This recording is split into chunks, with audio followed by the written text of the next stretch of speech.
At this place in history, we're in Rutland with Executive Director of the Vermont Historical Society, and we're outside the Italian American Club.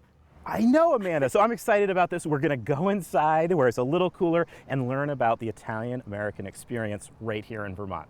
So Amanda, we're inside the Italian American Club of Rutland here, and we've got David and Jack with us who are going to talk to us about the history of this club and why it's here and what's happening with it now.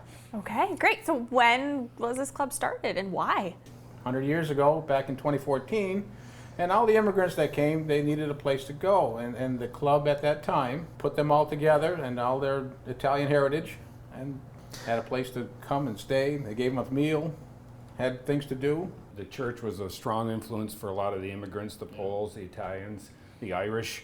They ended up living next door to each other for the most part.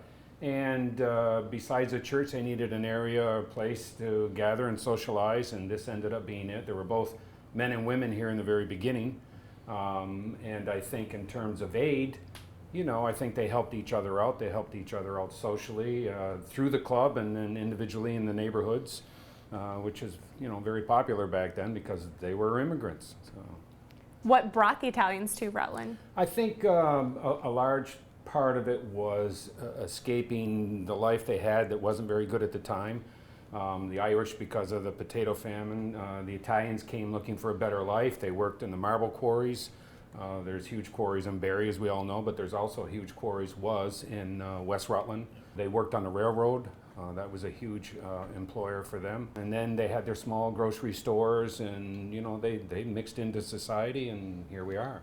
Was there a statewide organization within the Italian community, or was it really within, say, Rutland, Barrie, Burlington? There was a huge concentration of Italians in Barrie and in Rutland. I think those were the two main ones in the state historically. Whether they communicated, I'm sure they did. I'm sure there were family ties back and forth. But for the most part, they probably just hung tough where they were, and tried to make a new life. What were historically the activities that took place in this club, and then what are the activities that take place today? Well, from the mid-70s when I joined the club, the basic activity was bocce. Everybody came here to play bocce, and of course card playing was a great big thing. There was nothing to see 8-10 guys in a small 8x8 room smoking cigars, drinking, and throwing cards, and it was just hilarious to beat all creation. But as it all evolved, that we've started like Wednesday night dinners, and Wednesday night dinners have been a staple since I was a member. Of course, they were $2.25 then, and they're a little more expensive today, but people still come. We do 40, 50 dinners on a Wednesday night, which is great. And bocce's still a big thing. We've had bingo over the years. We've done it all as far as trying to keep the community going.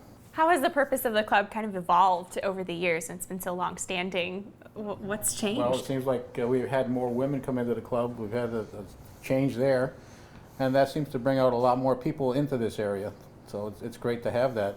We created 3 bocce leagues, a Monday, Tuesday, and a Thursday for men and women, and that just increased exponentially our membership by huge numbers, and so we're around 450, 500 now. Part of our mission statement is to invite nonprofits in, and we host bocce tournaments, we host dinners, and try and raise money for those organizations. We host weddings, birthday parties, all kinds of events here, and try to be inclusive in the community and let them know that we're here to help out. If people are interested in becoming involved in the club, how do they go about doing that? They fill out an application, they submit that to the board, we have a quick review, we have people who sponsor them, members who sponsor prospective members, and they get voted on and they're a member. Exploring Italian American heritage in Rutland. At this place in history.